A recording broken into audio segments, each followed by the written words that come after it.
Nombreux sont les particuliers qui souhaitent faire leur pain au levain naturel à la maison, mais tout le monde n'a pas le temps de devenir boulanger professionnel.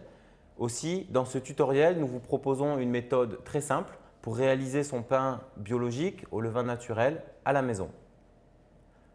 Pour réaliser cette recette, vous aurez besoin d'un matériel très simple, un saladier avec une cuillère, un thermomètre, un moule et une balance. Pour commencer cette recette, nous allons mettre la farine dans le saladier.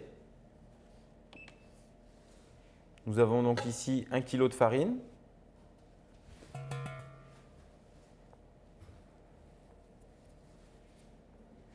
Nous allons mettre le sel. Nous allons mettre l'eau. Nous avons 800 g d'eau.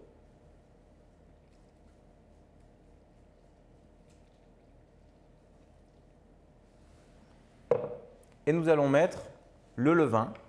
Ici, nous avons préparé un levain de seigle et utilisé une farine biologique T80, c'est-à-dire une farine demi-complète du moulin Pichard dans les Alpes de Haute-Provence.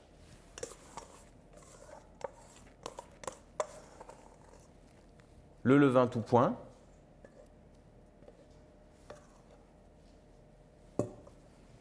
Et nous allons mélanger.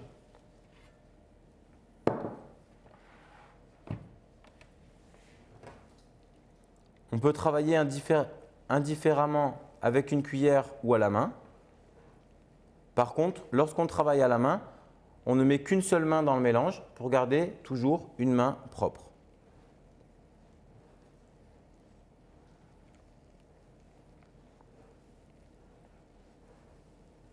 Le but des premiers mouvements est de bien mélanger l'ensemble des ingrédients. C'est un phrasage qui permet d'obtenir une pâte grossière en consistance, mais où tous les ingrédients vont être mélangés de manière homogène.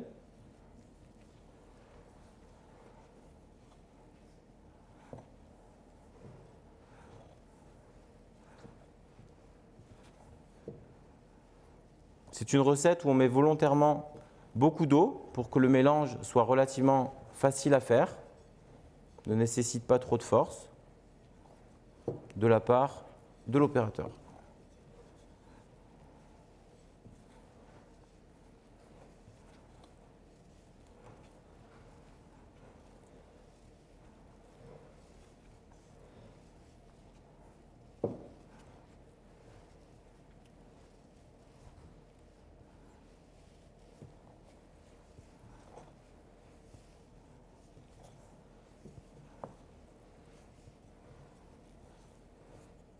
Voilà.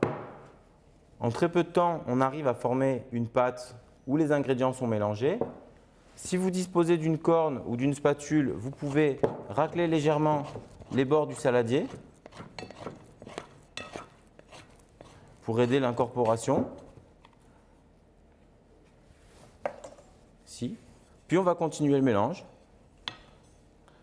et on va intercaler des phases de mélange et des phases de repos. Donc on va mélanger pendant 1 minute ou 2, puis on va laisser la pâte se reposer pendant 1 minute ou 2. On va faire ça pendant une quinzaine de minutes avec quelques phases de mélange et quelques phases de repos. Voilà.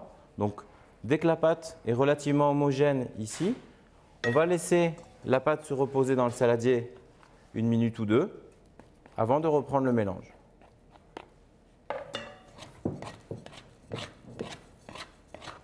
C'est donc une méthode très facile qui ne nécessite aucun matériel spécialisé. On peut couvrir la pâte pendant les phases de repos pour pas qu'elle croûte avec un linge ou avec un plastique dédié à cet effet. On va attendre 1 minute ou 2, puis on va reprendre le mélange. On va donc reprendre le pétrissage après ces quelques minutes de repos. On va contrôler la température de notre pâte. Ici, donc on a une pâte à 24 degrés 2, 24 degrés 5, ici. On continue donc le mélange.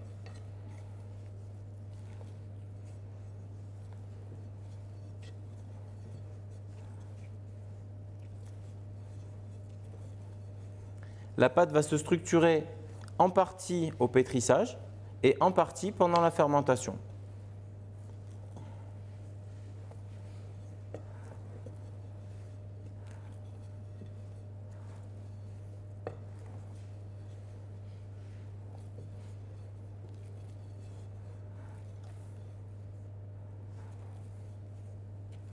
Selon les farines, la consistance de la pâte peut être un petit peu plus souple ou un petit peu plus élastique.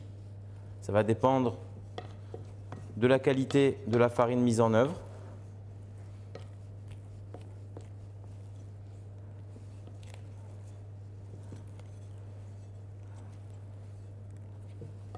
Donc on procède régulièrement par mélange.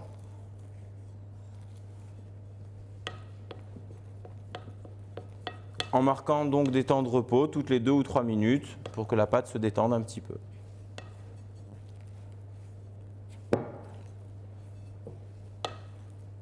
Voilà. Après cette phase de mélange, on va à nouveau attendre 2 ou 3 minutes de détente, comme précédemment. Et on renouvelle ces opérations pendant 10 à 15 minutes en tout.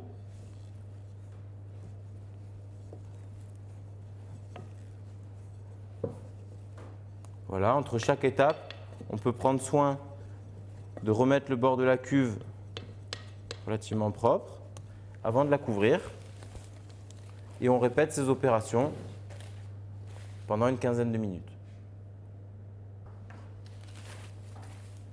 Après une quinzaine de minutes, nous obtenons une pâte relativement lisse, comme ceci. Voilà.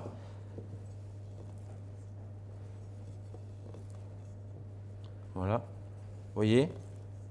Donc on a une pâte qui s'est bien formée. À ce stade-là, on peut arrêter le pétrissage. On peut laisser la pâte dans cet état-là.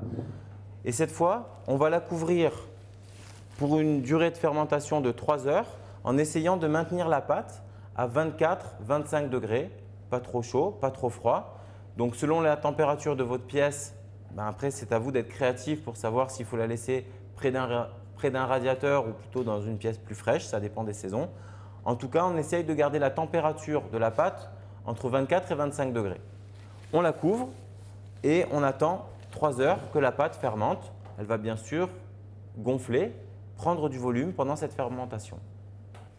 Après 3 heures de fermentation, la pâte a pris du volume, on le voit, elle a bien fermenté et on va pouvoir maintenant la mettre dans un moule. Alors, on va se faire un petit peu de place pour pouvoir travailler. On va avoir besoin de moules. Donc, on peut utiliser des moules comme ceci qui sont anti-adhérents ou on peut utiliser des moules métalliques que l'on graisse avec une huile végétale. Nous avons fait ce choix ici. Nous avons pris des petits moules qui ont été préalablement huilés.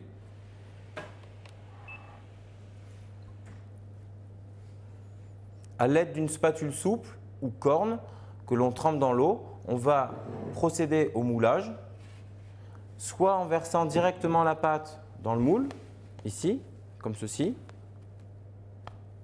Donc on peut verser la pâte directement dans le moule et la couper sur les bords du saladier, ici, en essayant de respecter un poids constant pour les pains. Donc ces moules vont prendre 520 à 530 g de pâte. Donc là, on a la quantité de pâte adéquate, ici.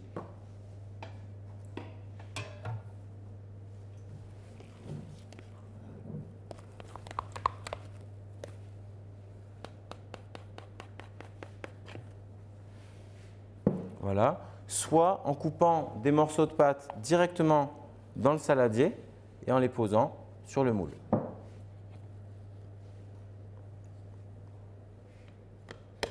Voilà, donc on fait le poids juste, on a 530 g et on répète cette opération.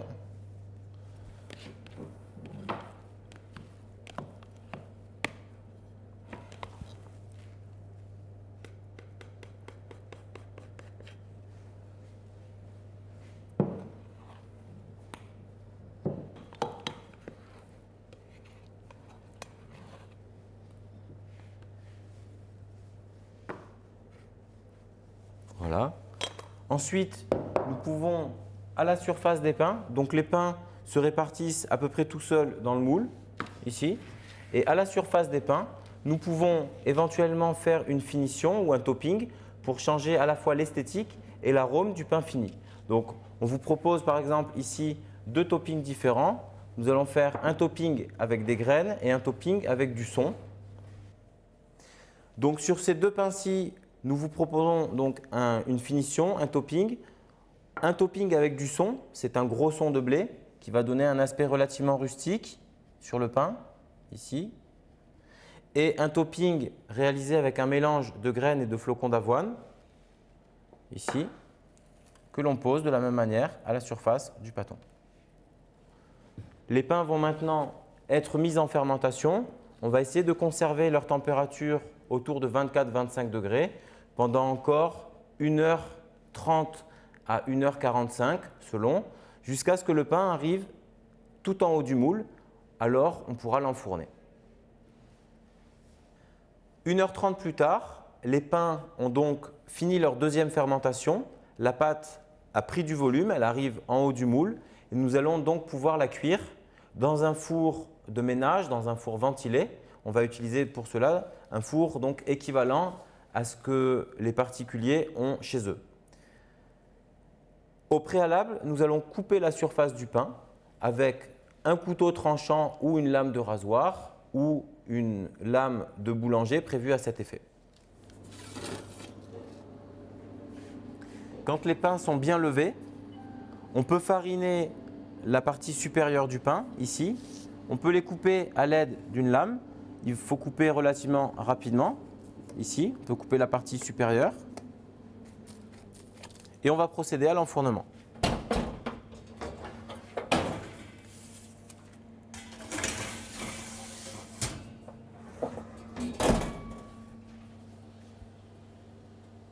Dans un four de ménage, on pourrait injecter de la vapeur à l'aide d'un pulvérisateur.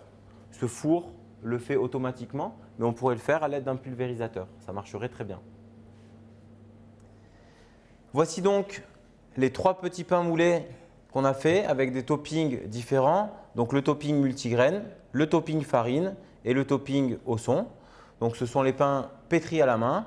On va les ouvrir pour vérifier la qualité de la cuisson et de l'alvéolage. Voilà. Donc on a un pain ici relativement typé en couleur. On avait travaillé avec une farine demi-complète et un levain de seigle. On a un bel alvéolage pour un pain moulé. On a une croûte qui est formée correctement. Donc voilà, c'est un bon résultat. On pourrait regarder de la même manière le pain nature ou celui au son. On va retrouver des alvéolages sensiblement équivalents. Voilà, le topping ne modifiant pas les structures internes du pain. Voilà, donc un pain très facile à réaliser chez soi, qui ne demande pas de matériel, que l'on peut pétrir à la main et qui sent rudement bon.